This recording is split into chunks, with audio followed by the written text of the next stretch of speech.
그러면은 이렇게 올라간 콜레스테롤을 LDL의 산화가 문제라고 말씀을 드렸는데, 이 산화를 방지하는 방법은 사실 이미 우리가 다 알고 있어요. 다 알고 있는 방법들. 대표적으로 활성산소 발생을 줄여야 돼요. 이 LDL은 활성산소를 만나서 산화가 됐을 때 문제가 되기 때문에 이 활성산소를 줄이는 이 방법은 여러 가지가 있습니다. 우리가 이미 다 알고 있는 수면을 잘해야 돼요. 잠을 못 자면 활성산소가 많이 올라가요. 그리고 식사를 잘해요. 유전체 타입에 맞지 않는 식사는 혈액 내에서 염증 노폐물을 발생하고 특히 소화대사가 잘 안 되면서 거기서 활성산소가 많이 발생하게 되거든요. 그래서 식사를 잘해야 돼요. 세 번째로는 스트레스인데, 우리가 스트레스라는 것은 여러 가지가 있는데 사실 수면이 부족한 것도 내 몸에 육체적 스트레스로 작용하고, 내가 음식물에 대한 스트레스도 내 몸에 육체적 스트레스로 작용하고, 이런 스트레스들이 계속 내 몸에 활성산소를 만들기 때문에 이런 스트레스들을 잘 관리하는 게 활성산소 발생을 줄이는 거, 이미 다 알고 있는 거죠. 또 흔히 사실 이 부분도 제가 좀 말씀드릴까 할까 조심스러웠는데, 우리가 포화지방을 조심해야 된다 이야기를 하는 건 맞지만 사실 포화지방보다 더 심각한 건 트랜스지방이에요. 트랜스지방이 안 좋다는 건 모두 알고 계시죠? 뭐 빵, 과자, 뭐 디저트, 뭐 햄버거, 피자 이런 것들이 많은 게 트랜스지방인데, 이 트랜스지방이 사실 LDL의 산화의 가장 주범이에요. 이 트랜스지방 섭취는 LDL을 피떡을 만들어서 혈관을 딱딱하게 만드는 가장 대표적인 물질인데, 요거를 주의해야 된다. 이것도 우린 다 알고 있죠. 세 번째로는 중성지방이 쌓이지 않도록 하자는 건데, 중성지방이 사실 우리 몸에 LDL 산화시키는 또 두 번째 가장 큰 원인 중에 하나인데요. 중성지방이 쌓인다는 건 사실 이래서 이 오늘 고지혈증이 지금 대사증후군 네 번째 내용이지만, 대사증후군을 치료하는 방법은 다 동일하다고 제가 처음 시작할 때 말씀드렸던 게 바로 이런 부분인데, 우리가 고지혈증이라고 생각하면 지방을 안 먹고 지방을 조심하는 거에만 포인트 맞추지만 사실 LDL이 산화되는 큰 원인 중에 하나는 중성지방이 쌓이는 거고, 중성지방이 쌓이는 큰 원인 중에 하나는 단순 당질, 우리가 탄수화물을 과도하게 섭취하면 중성지방이 쌓이고요. 그리고 물론 지방을 많이 섭취해도 중성지방이 쌓이기도 하지만, 내 몸에서 내가 먹은 탄수화물, 단백질, 지방들을 잘 못 쓰고 남은 것들이 이 지방, 중성지방으로 쌓이기 때문에 중성지방이 쌓이지 않도록 생활하는 게 LDL 산화의 방지 세 번째 방법이 됩니다. 아까 제가 불포화지방산이랑 포화지방산 말씀을 드리면서, 포화지방산도 한동안 이 불포화지방산과 포화지방산의 논란이 심했던 이유가, 최근에 아까 말씀드린 케톤식, 우리가 저탄고지다 하면서 지방에 대한 이점을 많이 얘기할 때 포화지방이랑 불포화지방 논란이 계속 가열이 되는데, 물론 불포화지방이 포화지방보다 내 몸에 지방산의 배출을 도와주는 건 맞아요. 근데 제가 이 표를 보여드리는 이유는, 우리가 불포화지방산이 많이 들어있다라고 생각하는 음식들을 보면, 예를 들면 올리브 오일, 그리고 뭐 여기 카놀라유도 보면 불포화지방산이 높은 편인데, 이 불포화지방산과 포화지방산을 완전히 떼어낼 수 있는 것들이 아니에요. 불포화지방산이 많이 들어있는 음식들에는 실제로 포화지방도 어느 정도 들어있고요. 또 포화지방이 많은 음식들에도 포화지방만 들어있는 게 아니라 실제로 불포화지방이 들어있어요. 제가 여기서 말씀드리고 싶은 건, 우리가 음식을 선택할 때 불포화지방산의 함량이 높은 음식을 섭취하려고 하는 건 좋은 시도가 맞아요. 근데 이런 분들이 있죠. 불포화지방산이 좋다고 하니까 불포화지방산 영양제 섭취할 거야. 오메가3만 따로 모아서 먹을 거야. 이런 시도가 쉽게 말하면 불포화지방산도 결국은 지방이에요. 아무리 좋은 지방산이라 하더라도 너무 과도한 지방은 결국 쌓이고요. 그 쌓인 것들은 아까 말씀드린 것처럼 LDL을 산화시키는 요인으로 작용할 수 있기 때문에, 제가 말씀드리고 싶은 건, 포화지방, 불포화지방산 중에 불포화지방산이 좋은 게 맞고요. 불포화지방산의 함량을 높이려는 시도는 좋지만, 불포화지방산을 추가로 더 열심히 먹으려고 할 게 아니라 포화지방산이 많은 음식보다는 불포화지방산이 많은 음식을 섭취하려는 노력을 하시는 게 중요하다. 이 얘기를 꼭 드리고 싶었어요. 왜냐면 워낙 혈관질환이 흔하니까 오메가3 먹겠다, 오메가3가 좋다고 하는데 이거 먹어도 되냐 물어보시는 분들이 많아요. 당연히 드셔도 되죠. 드시면 좋아요. 그것만 드시면 되는데, 자기가 먹는 거 다 먹고 오메가3 좋다고 하니까 이것도 더 먹겠다? 그건 아니라는 거예요. 좀 길어지지만 다시 콜레스테롤 정상대장 과정을 보여드리는 이유가, 오늘 사실 사례를 조금 자세히 여러분들 설명을 드리려고 해요. 왜냐면 콜레스테롤에 대한 오해가 워낙 많다 보니까 콜레스테롤 수치 변화에 대한 것들을 저희가 좀 직접 사례를 통해서 보여드려야 더 와닿으실 것 같아서, 다시 한번 좀 복습을 쭉 보시면서 생각을 한번 되돌려 보실게요. 콜레스테롤이 정상적으로 대사되는 과정, 이 과정을 잘 이해하시고 나면 실제 사례들을 한번 저희가 연습 문제처럼 한번 풀어보도록 할 텐데, 첫 번째 문제입니다. 50대 남성의 사례인데요. 오른쪽이 처음 방문 당시의 결과, 종전 결과, 그리고 현재 결과가 이제 좋아졌을 때 상태를 보여드리는 건데, 이분 같은 경우에는 오셨을 때 간 수치가 상당히 높죠. AST, ALT라는 게 간에 염증이 있을 때 올라가는 수치고요. 요 감마 GTP라는 거는 담도에 염증이 있을 때 올라가는 수치인데, 이 수치가 모두 89, 53, 235로 상당히 높은 상태였어요. 그리고 콜레스테롤 수치도 정상 범위는 200까지로 보는데 243이면 높은 수치고요. 특히 중성지방이 매우 높은 상태셨죠. 중성지방이 1000이 넘는 상태였고, 근데 우리가 좋은 콜레스테롤이라고 하는 HDL도 높아요. 그리고 나쁜 콜레스테롤이라고 하는 LDL은 심지어 낮아. 이런 분이 오셨어요. 이런 분도 사실 이상지질 혈증도 세부적으로 나누면 고콜레스테롤 혈증이 있고 고중성지방 혈증이 있고 세부적으로 나누면 여러 가지가 있는데, 이분 같은 경우에는 그 중에 고중성지방 혈증에 속하는 분이라고 볼 수 있을 텐데요. 이분의 사례를 이해하려면 이 과정을 잘 이해하셔야 돼요. 이분은 쉽게 말하면 배출 기능에 문제가 있던 분이에요. 자, 아까 간에서 이 우리 몸에서 쓰고 남은 콜레스테롤을 HDL이 열심히 옮겨서 간으로 옮겨서 분해를 해서 배출한다고 말씀을 드렸죠. 이분 사례를 보면 HDL 수치가 높죠. 70이면 높은 편이거든요. 그 말은 내 몸에 배출할 게 많아. 그래서 열심히 배출하고 있어. 근데 반대로 감마GTP가 높아. 이 말은 담도에 염증이 많다. 담낭에 염증이 많다는 의미인데, 여기 담즙을 배설을 해야 되는데 간에도 지금 간 수치도 높죠. 간에도 염증이 생겨서 이 HDL은 열심히 이 콜레스테롤을 분해해서 끌고 왔는데 간에서 분해를 잘 못해. 분해도 잘 못하고, 그렇게 해서 분해해 놓은 놈들을 담즙을 통해서 배설하려고 하니까 담즙이 막혀 있어. 염증이 많아서. 그러니까 콜레스테롤이 몸에서 배출이 안 되고 쌓이니까 혈중 콜레스테롤이 올라간 경우예요. 이런 경우라면 이거를 과연 간에서 콜레스테롤을 막는 스타틴을 써서 떨어뜨릴 수가 있을까요? 떨어지지 않죠. 이분은 중성지방이 높은 걸 보면 사실 원인은 뻔해요. 이분은 S타입 분이셨는데 50대 남성분이셨는데 술을 과도하게 섭취했고요. 간에 염증이 있었던 술을 과도하게 섭취했고, 육류, 지방, 육류를 특히 타입이 안 맞는 닭고기, 소고기를 정말 좋아하는 분이셨어요. 그러면 당연히 몸에서 못 쓰는 지방이 쌓이다 보니까 중성지방이 올라가겠죠.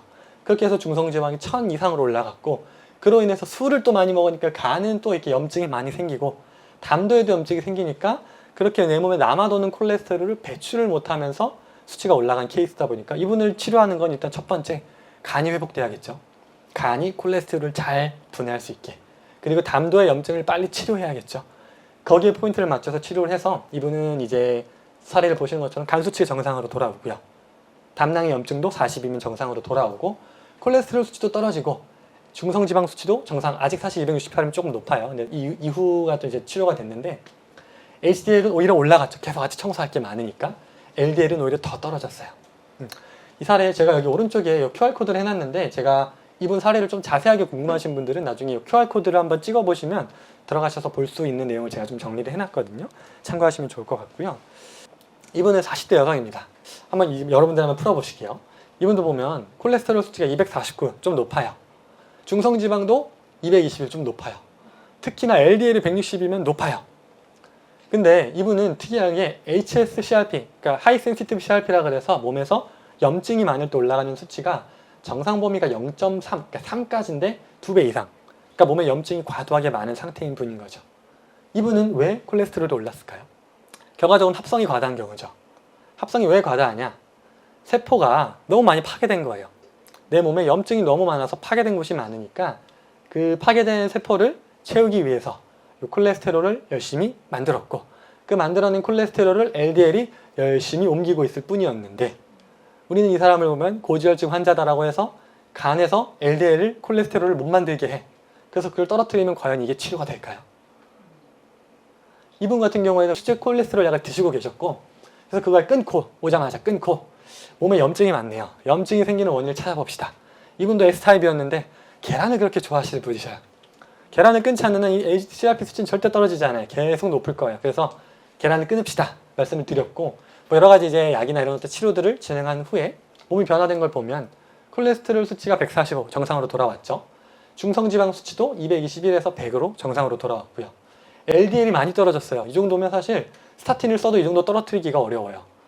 간에서 안 만들기 위해서 떨어뜨리기는 어려운데 내 몸에서 필요로 하는 세포 파괴된 데 다 충전하고 다 재생하고 나니까 LDL은 자동으로 떨어진 거예요.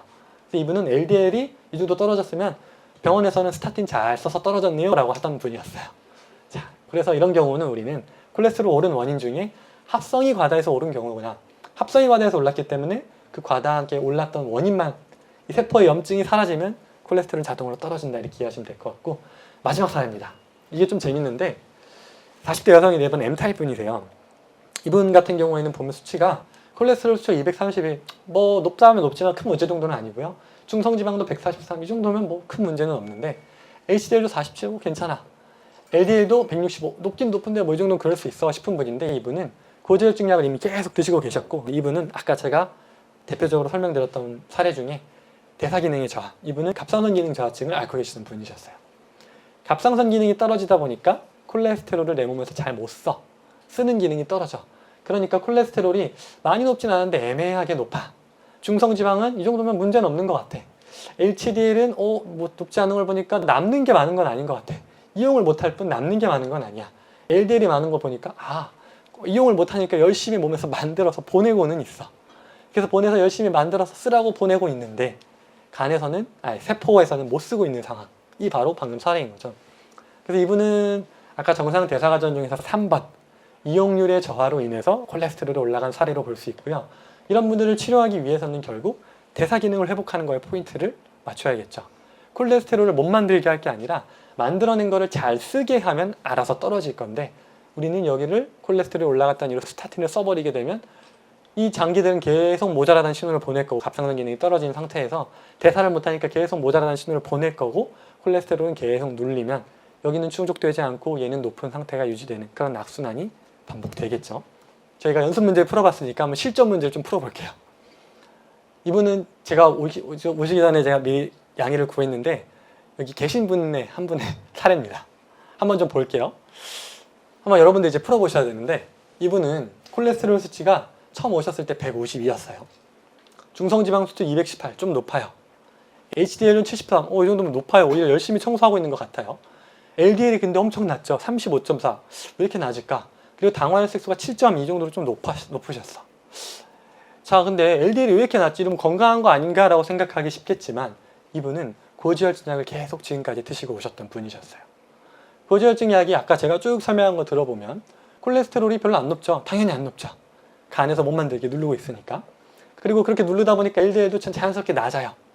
근데 이게 과연 좋은 상태였을지 잘 생각해 보시고, 자, 그렇게 하고, 제가 사실 처음 오셨을 때 수치를 딱 보자마자 LDL 너무 낮다, 이렇게 낮으면 문제된다, 지방, 특히 콜레스테롤 이렇게 떨어져 있으면 뇌 기능에 문제가 올 수도 있고 나중에 치매가 올 수도 있고 여러 가지 위험한 가능성이 있기 때문에 지금 수치면 약이 전혀 필요 없는 수치니까 한번 줄여보자 라고 말씀을 드렸는데, 아무래도 걱정이 되셨는지 약을 못 줄이셨어요. 그렇게 하고 이제 한 달 후에 이 검사 결과가 이렇게 나왔는데, 약은 못 줄이셨는데 너무 철저하게 실천을 해주셔서 몸의 상태가 전반적으로 상당히 좋아졌어요. 그러다 보니까 몸에서 이제 더 이상 콜레스테롤이 필요 없는 상황을 만드니까 콜레스테롤이 또 떨어졌어요. 108까지 떨어졌고, 중성지방 수치도 오히려 반 이상 떨어졌죠. 그리고 LDL은 심지어 더 떨어졌어. 이렇게 해서, 그리고 이날 한 달 만에 당화혈색소를 재보니까 7.2에서 6.5로 떨어졌어요. 이것만 봐도 얼마나 열심히 철저히 하셨는지 알 수 있는 데이터인데, 이렇게 열심히 하셨는데도 불구하고 고지혈증 약이 끊는 게 무서우시다고 하셨어. 자, 실전 문제, 여러분이라면 어떻게 생각하세요? 이 데이터를 보면 어떤 말씀을 해주시고 싶으세요? 저는 이미 환자분께는 설명을 드렸고, 오늘 이 자리에 오셨으니까 아마 강의를 들으시면서 많이 생각을 해보실 건데, 이거 보여드린 이유는 이분이 잘못했다는 얘기가 전혀 아니에요. 오해하시면 안 되는 게, 모두가 이럴 수 있어요. 왜냐면 콜레스테롤에 대해서 우리가 워낙 걱정을 많이 하고, 특히 병원에서도 보면 심혈관 질환이 있는 분들은 LDL 수치를 실제로 50 이하로 낮추라고 해요. 50 이하. 그리고 당뇨 환자, 당뇨가 10년 이상 지속된 분들은 LDL을 100 이하로 무조건 낮춰야 된다고 해요. 그 얘기를 들어보면 이해는 돼요. 그만큼 LDL이 높은 상황이라는 거는 내 몸에 불이 많이 난 상황이기 때문에, 불이 많이 난 상황은 줄이는 게 맞아요. 근데 불이 안 나게 해야지, 불이 난 상황의 결과물을 줄이는 거는 그 치료가 아니라는 걸 한번 잘 생각해 보시고, 이분도 그래서 제가 이 데이터 보자마자 다시 연락을 드렸어요. LDL 너무 낮다. 이제 더 이상 제가 볼 땐 약 끊어도 건강한 분들보다 LDL 낮을 거다. 걱정하지 마시고 끊자. 그리고 중성지방을 이렇게 지난번 아까 제가 비율로 보여드린 것만 봐도 중성지방을 HDL로 나눴을 때 3 정도면 인슐린 저항성이 좀 있는 상태였는데 이제는 2만큼도 안 되죠. 1.35 정도 될 것 같네요. 그러면 이런 상태는 인슐린도 이제 기능을 잘하는 상태, 당도 잘 쓰고 콜레스테롤을 잘 쓰는데 왜 굳이 걱정을 하셔서 이걸 더 안 끊으시려고 하시냐 제가 전화를 드렸고, 그래서 아마 이제 끊으셨을 거라고 생각을 해요. 모르겠어요. 아직까지 고민을 하시고 계실지 모르겠는데, 오늘 강의를 통해서 궁금하셨던 것들이 해결이 되셨다면 아마 마음 놓고 끊으실 수 있지 않을까 생각을 하고요. 제가 이런 계속 사례들을 보여드리는 거는 여러분들이 이걸 보면 왜 저래라고 생각할 수도 있는데 아니요, 똑같아요. 잘 생각해 보시면 약이라는 게 주는 그 위안량 너무 안전해. 약만 먹으면 심혈관 질환이 안 생길 것 같아. 스타틴 뭐 만병통치약이라서 다 먹으라고 의사마다 심지어 호통치는 분들도 많아요. 안 먹으면 큰일 난다고, 심혈관 질환 쓰러진다고, 집에 가다 쓰러지실 거라고. 그런 분들이 많다 보니까 그 겁먹는 건 당연한데, 제가 오늘 말씀드리고 싶은 건 콜레스테롤이라는 거를 우리가 현상으로 생각을 하면 이게 무섭지 않아요. 콜레스테롤이 올랐다. 뭐가 원인일까? 내가 너무 콜레스테롤 많이 먹었나? 그럴 수도 있고. 합성이 과다하네. 내가 어딘가 염증이 많나? 내 몸에 염증이 많이 생겼나? 또는 내가 좀 호르몬 기능이 좀 떨어졌나? 이런 이유를 생각하면은 그게 무섭지 않고 그걸 원인을 찾아서 해결할 수가 있는데, 올라갔어. 콜레스테롤 올라가면 큰일 나. 걱정이야. 이렇게 생각하면 이런 이야기를 아무리 드려도 불안해서 약을 먹을 수밖에 없겠죠. 그래서 오늘 강의를 좀 길지만 설명드린 것들은 잘 한번 집에서 생각을 해보시고, 오늘 포인트는 콜레스테롤을 무조건 나쁘고 좋다라고 구분할 게 아니라 콜레스테롤이 오르는 원인이 뭔지를 잘 생각해보고, 그 원인이 해결되면 콜레스테롤은 자동으로 떨어진다는 거, 억지로 낮추는 게 아니라 자동으로 떨어뜨리는 게 이 고지혈증 치료의 핵심이고, 또 올라간 콜레스테롤도 아무리 콜레스테롤이 높더라도 그 산화되지 않는 환경을 만드는 게 중요하다는 거, 그걸 잘 기억을 해주시고,